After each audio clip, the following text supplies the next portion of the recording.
प्रहार जनशक्ति पक्ष के संस्थापक विधायक ओम प्रकाश उर्फ बच्चू कडू अयोध्या के लिए प्रस्थान कर चुके हैं। उनका लखनऊ पहुंचने पर स्थानीय कार्यकर्ताओं ने फूल मालाओं से जोरदार स्वागत किया, खूब नारे लगाए। तिवारी, मिश्रा और अन्य कार्यकर्ता कडू की अगवानी के लिए तैयार थे। कडू ने विदर्भ के किसानों का भला करने की दृष्टि से अयोध्या में राम जन्मभूमि स्थित रामलला को कपास, तुअर और सोयाबीन अर्पण करने का सोचा है। वे प्रभु रामचंद्र से सरकार को अच्छी बुद्धि देने, किसानों को आर्थिक आरक्षण देने, मेरा देश मेरा खून अभियान सफल करने गुहार लगाएंगे। कडू ने किसान के हित में बजट बढ़ाने की मांग की है। जिंदाबाद जिंदाबाद जिंदाबाद बच्चों भाव जिंदाबाद जिंदाबाद जिंदाबाद बच्चों भाव जिंदाबाद जिंदाबाद जिंदाबाद।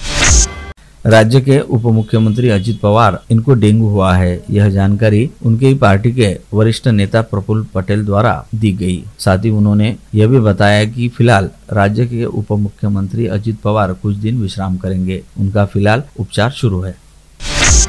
केरल राज्य में बम के धमाके हुए। इस धमाके में एक महिला की मौत हो गई, साथ ही 20 लोग घायल हुए हैं। 5 मिनट में ही एक के बाद एक 3 धमाके लगातार हुए। कर्नाकुलम के कन्वेंशन सेंटर में यह घटना घटी, जो समुदाय निशाने पर था। एनआईए की टीम रवाना हुई है और साथ ही इस पूरी घटना की वह जांच भी कर रहे हैं। कोयना बांध परिसर में शनिवार रात तेज भूकंप का झटका महसूस किया गया। अधिकारियों ने बताया कि भूकंप का केंद्र बिंदु गोश्तवाड़ी गांव के पश्चिम में 7 किलोमीटर अंतर पर था। भूकंप का कोयना बांध पर कोई परिणाम नहीं हुआ। गत सितंबर में भी इस क्षेत्र में जमीन हिली थी। यहाँ भूकंप के झटके आम बात है। आरक्षण के लिए मराठा समाज आक्रामक हुआ है। अनशनकर्ता मनोज जरांगे पाटिल ने ओबीसी में से मराठा समाज को आरक्षण देने की मांग की है। इस पर मराठा समाज को ओबीसी से आरक्षण न देते हुए स्वतंत्र आरक्षण देने की भूमिका महाराष्ट्र प्रांतिक तैलिक महासभा के अध्यक्ष तथा भाजपा सांसद रामदास तड़स ने शनिवार को नागपुर के सिविल लाइन स्थित जवाहर विद्यार्थी गृह में आयोजित महासभा की विभागीय बैठक में रखी। उन्होंने यह भी कहा कि मराठा समाज को आरक्षण देने का उनका विरोध नहीं है। उन्हें ओबीसी में से आरक्षण देने का महाराष्ट्र प्रांतिक तैलिक महासभा ने विरोध दर्शाया है। सांसद रामदास तड़स ने रविवार 29 अक्टूबर को अमरावती शहर में होटल रैलिश में भी यह बात पत्रकारों से बातचीत करते हुए कही। मराठा आरक्षण के लिए अन्न जल त्याग कर अनशन करने वाले मनोज जरांगे पाटिल की हालत रविवार को काफी बिगड़ गई है। जरांगे पाटिल ने भूख हड़ताल के पहले दिन से ही उपचार लेने से इनकार कर दिया है। मैं जब तक बातचीत कर सकता हूं तब तक आप चर्चा के लिए आओ, आरक्षण देना है अथवा यह बात बताओ, ऐसा जरांगे पाटिल ने कहा। महाराष्ट्र के मराठा समाज को कुणबी प्रमाण पत्र देकर ओबीसी प्रवर्ग से 50 से भीतर आरक्षण देने की मांग को लेकर मनोज जरांगे पाटिल ने भूख हड़ताल शुरू की है। दूसरे चरण में शुरू किए गए इस अनशन का आज 5वां दिन है। 5वें दिन सुबह उनकी हालत बिगड़ी दिखाई दी। उन्हें ठीक तरह से बोलते भी नहीं आ रहा था। इस पृष्ठभूमि पर स्वास्थ्य विभाग का दल रविवार को भी उनकी जांच और उपचार के लिए पहुंच गया था, लेकिन जरांगे पाटिल ने उपचार लेने से इनकार कर दिया।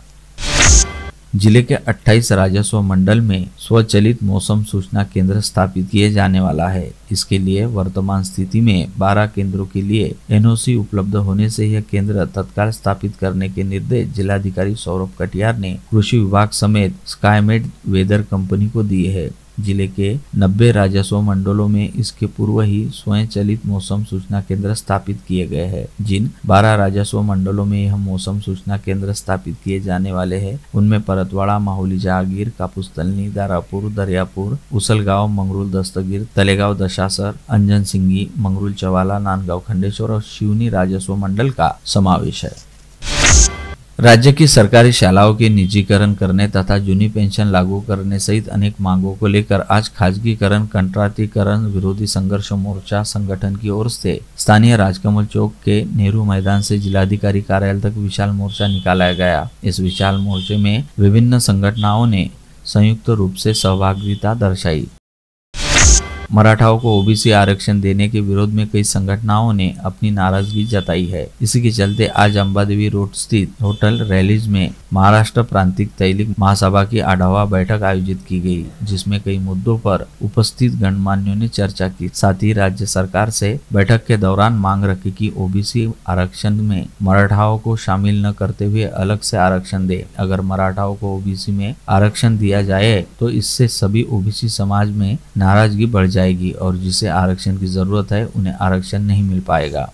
महिला अध्यक्ष त्याची कार्यकारिणी, युवा अध्यक्ष त्याची कार्यकारिणी, डॉक्टर आघाडीची कार्यकारिणी, वकील आघाडीची कार्यकारिणी, व्यापारी आघाडीची कार्यकारिणी, सेवा आघाडीची कार्यकारिणी, हे जर आपल्यापर्यंत आलं तर एक आम्ही कारण आपल्यालाच माहित नाही राहत का कोण सुद्धा कोणाला आपण या ठिकाणी पद दिलं आणि पद हे लेटर पॅडवर लिहिणारे ठेवू नका, तर पद हे समाजासाठी काम करणारे पद घ्या, जेणेकरून या पदाच्या माध्यमातून समाजाला ऊर्जा देण्याचं काम। आज एक कार्यक्रम के दौरान शहर में आए वर्धा संसदीय क्षेत्र के सांसद रामदास तड़स ने मीडिया से चर्चा करते हुए कहा कि आगामी 2024 में भारतीय जनता पार्टी की ओर से किसी भी उम्मीदवार को टिकट दी जाती है तो हम उसका समर्थन करेंगे। मैं 2 बार वर्धा संसदीय सीट से चुनकर आया हूँ, इसलिए उम्मीद करता हूँ कि अगली बार भी वर्धा से उम्मीदवार मैं ही रहूंगा, ऐसा तड़स ने मीडिया के सामने स्पष्ट किया। और जे पक्ष निर्णय घेईल, पक्षाला तिकीट दिली तर आम्ही लढू, नाही दिली तर ज्याला तिकीट देईल त्याच्यासोबत आम्ही राहू, पण मला असं वाटते पक्ष मला पुन्हा तिकीट। असंवैधानिक मार्ग से सत्ता में आई सरकार ने महाविकास आघाड़ी सरकार के कार्यकाल में जो विकास कार्य मंजूर हुए उन सभी काम को स्थगिति दी थी। इसके विरोध में विपक्ष ने न्यायालय में गुहार लगाई थी। फैसला विपक्ष के पक्ष में लगा, लेकिन अब इन विकास कार्य के भूमि पूजन कार्यक्रम में विपक्ष के विधायक को दूर रखा जा रहा है। यह एक तरह से द्वेष भावना की राजनीति रहने का आरोप तिवसा विधानसभा क्षेत्र की कांग्रेस विधायक एडवोकेट यशोमती ठाकुर ने किया है। उन्होंने आक्रामक होते हुए इसके विरोध में आगामी अधिवेशन में सरकार के विरोध में हक्क भंग का प्रस्ताव पेश करने की जानकारी पत्रकारों से बातचीत के दौरान दी है। केंद्र सरकार ने प्याज को लेकर बड़ा निर्णय लिया है। प्याज निर्यात का रेट तय कर सरकार ने किसानों और आम आदमी के हित में निर्णय लिया है, जिससे प्याज उत्पादक का भी फायदा होगा और लोगों को सस्ता प्याज मिलेगा। निर्यात का 40% शुल्क कम कर दिया गया है। अनेक दिनों से प्याज उत्पादक किसान आंदोलन कर रहे थे। मार्केट में आवक कम होने से दाम बढ़ गए थे। पिछले 4 दिनों से मणिपुर लेआउट के बाद वीएमई परिसर में तेंदुए की दहशत कायम है। कॉलेज परिसर के 183 हेक्टेयर क्षेत्र में घना जंगल रहने से तेंदुआ अब तक पिंजरे में कैद नहीं हो पाया। वन विभाग का रेस्क्यू दल वीएमई परिसर में डेरा जमाए हुए है और लगातार सर्चिंग जारी है। शनिवार 28 अक्टूबर की रात 9 बजे के दौरान यह तेंदुआ वीएमई परिसर के बंद पड़े दवाखाने की छत पर बैठा दिखाई दिया। इस कारण वडाली वन परिक्षेत्र के अधिकारी व कर्मचारियों ने परिसर के नागरिकों को अपने घर के दरवाजे बंद रखने का आह्वान किया। नागरिकों को रात के समय बाहर न निकलने की सूचना भी दी। वन विभाग का रेस्क्यू दल तेंदुए को पकड़ने के लिए प्रयास अभी भी कर रहा है।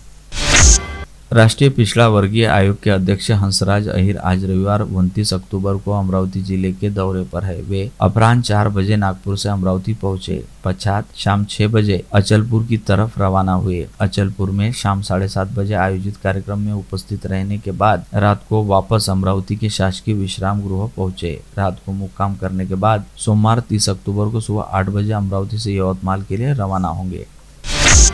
श्री शिवाजी शारीरिक शिक्षण महाविद्यालय संत गाडगेबाबा अमरावती विद्यापीठ अंतर्गत अंतर महाविद्यालयीन ताइक्वांडो स्पर्धा महाविद्यालय के इंडोर हॉल में संपन्न हुई। स्पर्धा में 65 से अधिक महाविद्यालय के खिलाड़ी शामिल हुए। इस स्पर्धा में स्थानीय श्री शिवाजी शारीरिक शिक्षण महाविद्यालय के दीपेंद्र सिंह बिष्ट, समीर सैफी, अमर कामले, साक्षी डहाके, विद्यापुरी, अनामिका डेका, रुशाली खंडेराव नामक 7 विद्यार्थी खिलाड़ियों ने स्वर्ण पदक प्राप्त किया। इन 7 खिलाड़ियों का श्री जगदीश प्रसाद झाबरमल डिबरेवाला विश्वविद्यालय राजस्थान में होने वाले अंतर विद्यापीठ स्पर्धा के लिए संत गाडगेबाबा अमरावती विद्यापीठ के ताइक्वांडो टीम में चयन किया गया।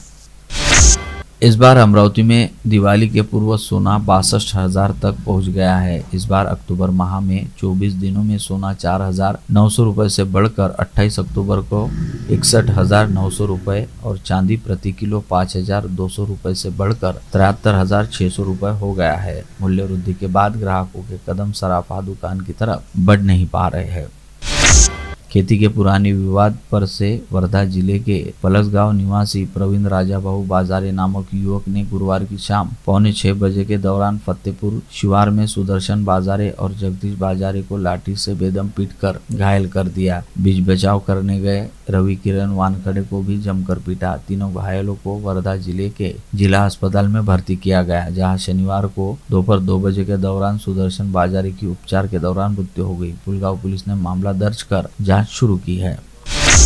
देश के 5 राज्यों में होने जा रहे विधानसभा चुनाव की पृष्ठभूमि पर ट्रेनों में जांच अभियान चलाया जा रहा है, जिसके मुताबिक अकोला से भुसावल के दौरान गांधीग्राम एक्सप्रेस के वॉशरूम में 26 किलो गांजा बरामद हुआ। ड्यूटी पर तैनात रेलवे सुरक्षा बल के वीरू नामक श्वान ने यह गांजा खोज निकाला। यह विशेष जब्त किए गए गांजे की कीमत 2,62,580 रुपए बताई जाती है। रेलवे पुलिस ने अज्ञात के खिलाफ मामला दर्ज किया है। प्लॉट लेने के लिए अवैध साहूकार से लिए पैसे वापस लौटाने के लिए साहूकार द्वारा किए जा रहे मानसिक अत्याचार से त्रस्त होकर बुल्ढाना जिले की मेहकर ग्राम की 37 वर्षीय महिला शबाना फिरोज शेख ने फांसी लगाकर खुदकुशी कर ली। मृतक महिला के पति फिरोज शेख वादा मियां की शिकायत पर मेहकर पुलिस ने शबाना शेख, रशीद, बाबा खान, जफर खान और रोहन शिंदे के खिलाफ आत्महत्या के लिए प्रवृत्त करने का मामला दर्ज किया है। शासकीय चिकित्सा महाविद्यालय अमरावती के पहले वर्ष की सुविधाओं का निरीक्षण करने शनिवार को महाराष्ट्र आरोग्य विज्ञान विश्वविद्यालय नासिक की 3 सदस्यीय टीम अमरावती पहुंची और पहले वर्ष की मान्यता से संबंधित सभी सुविधाओं की जानकारी ली और व्यवस्थाओं का जायजा लिया। अब 3 सदस्यों वाला यह दल अपनी रिपोर्ट नासिक विद्यापीठ को सौंपेगा। 3 सदस्यों वाले दल में doctor Sameer Gorawar, doctor PS Shaikh, Ranjit Deshmukh का समावेश था। उनके साथ शासकीय मेडिकल कॉलेज के अधिष्ठाता डॉक्टर अनिल बत्रा और सिविल सर्जन डॉक्टर दिलीप सौंदले उपस्थित थे। इस दल ने जिला सामान्य अस्पताल, जिला महिला अस्पताल, परिचारिका training centre, pharmacist hall, hostel, ऊपर की इमारत के साथ प्री कैप का निरीक्षण किया। अकोला शहर के मोहम्मद प्लॉट परिसर निवासी पूर्व पार्षद अफसर कुरैशी के 17 वर्षीय बेटे बारिश कुरैशी की शनिवार 28 अक्टूबर की दोपहर शहर के उमरी परिसर के पास कुंभारी के तालाब में डूबने से मृत्यु हो गई। मृतक युवक अपने तीनों दोस्तों के साथ तैरने के लिए गया था। तालाब में अधिक पानी रहने से ताबिश की डूबने से मौत हो गई। पुलिस ने आकस्मिक घटना का मामला दर्ज किया है। धारनी के बैरागढ़ मार्ग पर शुक्रवार की शाम 1.5 माह का नवजात अकेला दिखाई दिया। धारनी पुलिस ने मौके पर पहुंचकर उस नवजात को कब्जे में लेकर जांच शुरू की है। काफी समय बाद उस नवजात की मां का पता लगाया। पुलिस ने संबंधित महिला के खिलाफ मामला दर्ज किया और नवजात को केयर टेकर में रखा। संबंधित महिला धारनी के रंगूबेली ग्राम निवासी बताई जाती है। आप देख रहे थे मंडल न्यूज बुलेटिन। हमारे चैनल को लाइक करें, शेयर करें और हाँ, सब्सक्राइब करना ना भूलें। कल होगी आपसे फिर मुलाकात, तब तक के लिए धन्यवाद।